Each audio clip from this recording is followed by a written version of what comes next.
నమస్తే, welcome to Suman TV. ప్రస్తుతం మనతో పాటు ఉన్నారు ప్రముఖ జ్యోతిష్యులు, కాశీలో శ్రీ కామాక్షి నిత్య అన్నదాన ఆశ్రమ నిర్వాహకులు శ్రీ నందిభట్ల శ్రీహరి శర్మ గారు. నమస్తే అండి. వాగర్థావివ సంపృక్తౌ వాగర్థ ప్రతిపత్తయే జగదఃపితరౌ వందే పార్వతీ పరమేశ్వరౌ. అన్నపూర్ణే సదాపూర్ణే శంకరః ప్రాణవల్లభే జ్ఞానవైరాగ్య సిద్ధ్యర్థం భిక్షాం దేహి చ పార్వతి. మాతా చ పార్వతీదేవి పితాదేవో మహేశ్వరః బాంధవా శివభక్తాశ్చ స్వదేశో భువనత్రయం.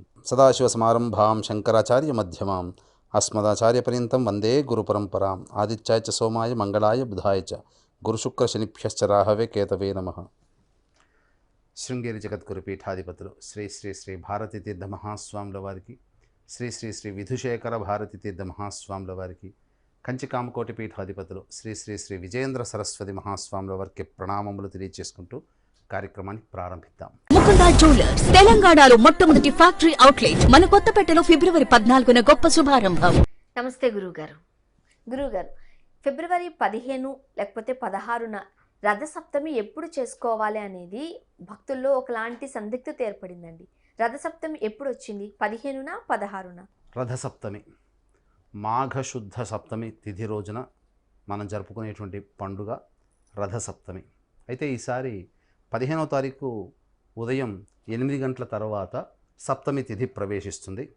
16వ తారీఖు ఉదయం 8:57 వరకు ఈ రథసప్తమి అనేటువంటిది తిథి ఉంటుంది. కాబట్టి శాస్త్ర ప్రామాణికాన్ని అనుసరించి సూర్యోదయానికి ఏ తిథి ఉంటుందో ఆ రోజుననే మనం ఆ యొక్క పండుగను జరుపుకోవాలి. కాబట్టి సప్తమి తిథి 16వ తారీఖు శుక్రవారం రోజు ఉన్నది కాబట్టి 16వ తారీఖు రోజునే రథసప్తమి తిథిని మనం జరుపుకోవడం చాలా ఆమోదయోగ్యం అని చెప్పవచ్చు. సో ఇప్పటి వరకు 15, 16 అనే దానికి ఒక క్లారిటీ ఇచ్చేసారు మీరు. మరి రథసప్తమి విశిష్టత తెలియచేస్తారా? రథసప్తమి యొక్క విశిష్టత చాలా గొప్పదని చెప్పవచ్చు. యుగ యుగాల నుంచి, లక్షల సంవత్సరాల నుంచి ఈ రథసప్తమిని మనం అత్యంత వైభవోపేతంగా జరుపుకుంటూ వస్తున్నాం.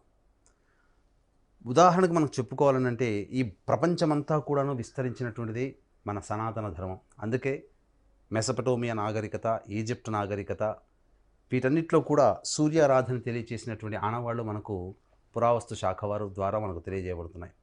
అంతెందుకండి, మన భారతదేశం గర్వించదగ్గ పారిశ్రామికవేత్త రతన్ టాటా గారు కూడా పార్సీ మతానికి చెందినవారు. అంటే పార్సీ మతంలో అగ్నిదేవత ఆరాధన, సూర్యారాధన విశేషంగా చెప్పబడి ఉంది. కాబట్టి మనము అనాదిగా ఆచరిస్తున్నటువంటి రథసప్తమి ఒకప్పుడు యుగాదిగా కూడా పిలుచుకునేవాళ్ళు. ఎందుకు ఈ రథసప్తమిని మనం ఆరాధన చేయాలనంటే, మనకు దైవం ఎలా ఉంటుందో తెలియదు, ఎక్కడ ఉంటారో తెలియదు, కానీ మనకు కనిపించే ప్రత్యక్ష భగవానుడు సూర్యనారాయణుడు, అదే సూర్య భగవానుడు. కాబట్టి ఆ సూర్య భగవానుడు జన్మించినటువంటి రోజున రథసప్తమి వ్రతాన్ని మనం ఆచరిస్తూ ఉంటాం. ఈ రథసప్తమి రోజున మనం గమనించుకున్నట్లయితే జపాన్ దేశంలోని సుమిత్రా దీవులలో కశ్యప ప్రజాపతికి సూర్య భగవానుడు జన్మించాడు. కాబట్టే ప్రపంచమంతా కూడా తొలి సూర్యకిరణం జపాన్ దేశంలో సుమిత్రా దీవుల్లో పడుతుంది. ఈ రథసప్తమి పర్వదినాన్ని పురస్కరించుకొని అనాదిగా వస్తున్నటువంటి ఆచారాల్లో క్రమేపీ కొంత భాగము తగ్గిపోయి ఇప్పుడు కేవలము రథసప్తమి రోజున చిక్కుడు ఆకులు, జిల్లేడు ఆకులు, రేగు ఆకులు, అలాగే రేగు పండ్లు, వీటితో చేసుకునేటువంటి ఒక ఆచార సాంప్రదాయంగా మారింది. కానీ ఒకప్పుడు ఆరోగ్యం కోసం ఈ రథసప్తమిని ఎక్కువగా వ్రతాన్ని ఆచరించేవారు. ఈ సూర్య భగవాన్ యొక్క ఆరాధన వల్ల మనకు ముఖ్యంగా ఆరోగ్యం చేకూరుతుంది. ఆరోగ్యం భాస్కరాదిచ్చేత్, అంటే ఆరోగ్యం ఇవ్వాలంటే భాస్కరుడు అంటే సూర్య భగవానుడే ఇవ్వాలి. అలాగే ఐశ్వర్యం సూర్యాదిచ్చేత్, ఐశ్వర్యం ఇవ్వాలన్నా కూడా సూర్య భగవానుడే. మనకు తేజస్సు రావాలి, ఒక మనిషిని చూడగానే గొప్ప తేజస్సుతో వెలిగిపోతున్నాడంటే ఆ వ్యక్తి సూర్య భగవాను యొక్క అనుగ్రహాన్ని పొందినాడు అని చెప్పవచ్చు. ఇక అంతేకాకుండా గమనించుకున్నట్లయితే ప్రధానముగా పురాణ పురుషులైనటువంటి రాముడు కానీ, కృష్ణుడు కానీ, భీష్ముడు కానీ, సత్రాజిత్తు కానీ, వీళ్ళందరూ కూడా సూర్యదేవత ఆరాధన చేసి అనేక వరాలు పొందారు. సత్రాజిత్తు శ్రీకృష్ణుడి యొక్క మామ, అనగా సత్యభామగా తండ్రి. సత్రాజిత్తు సూర్య భగవాన్ని ఉపాసన చేసి శమంతకమణిని సంపాదించుకొని ప్రతిరోజు కూడాను 100 బారువుల బంగారాన్ని అందించే మణిని సొంతం చేసుకున్నాడు. కృష్ణుడి మనవడైనటువంటి సాంబడు కూడా తనకొచ్చినటువంటి పెద్దదైనటువంటి వ్యాధిని ఈ సూర్య ఆరాధన వల్ల తొలగించుకున్నాడు. కవి శ్రేష్ఠుడైనటువంటి మయూరుడు ఈ సూర్య ఆరాధన చేసుకొని మయూర కవిగా ప్రసిద్ధి పొందాడు. అలాగే తనకొచ్చినటువంటి రోగాన్ని కూడా రూపుమాల్చుకున్నాడు. అందుకనే సూర్య స్తోత్రంలో మయూర కవి సూర్య స్తోత్రం అని ఉంటుంది, సాంబకృత సూర్య స్తోత్రం అని ఉంటుంది.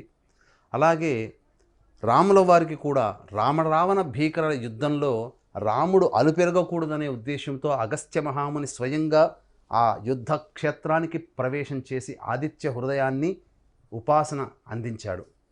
కాబట్టి సూర్యుని ఆరాధన వల్ల అనేక ఉపయోగాలు ఉన్నాయి. దాని యొక్క విశిష్టత చాలా గొప్పది. కాబట్టి సూర్య ఆరాధన మనం ఆ రథసప్తమి రోజున విధి విధానముగా చేసుకోవాలి.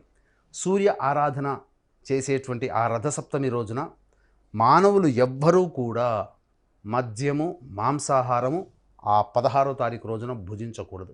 వీలైతే 15వ తారీఖు రోజున కూడా భుజించకుండా ఉంటే చాలా మంచిది, ఎందుకంటే సప్తమి తిథి కూడా ఉంది కాబట్టి. ఇక ఆ రథసప్తమి రోజున దాంపత్యమును విడిచిపెట్టాలి, బ్రహ్మచారిగా ఉండాలి.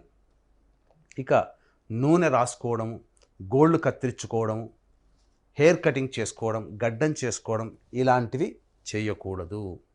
వీలైతే రథసప్తమి రోజున ఉపవాసాన్ని పాటించి తదనంతరం ఆ యొక్క చంద్రభగవాన్ని దర్శనం చేసుకొని భోజనం చేసినట్లయితే రథసప్తమి యొక్క వ్రతాన్ని ఆచరించిన వాళ్ళమవుతాము. అలాగే రథసప్తమి రోజున ఆచరించినటువంటి ప్రభావం వలన సూర్యుని యొక్క అనుగ్రహంతో మనకున్నటువంటి అనేకమైనటువంటి ఇబ్బందులు, కష్టాలు, నష్టాలు, సమస్యలు ఇవన్నీ కూడాను అనతి కాలంలో తొలగిపోతాయని చెప్పడంలో ఏమాత్రం సందేహం లేదు.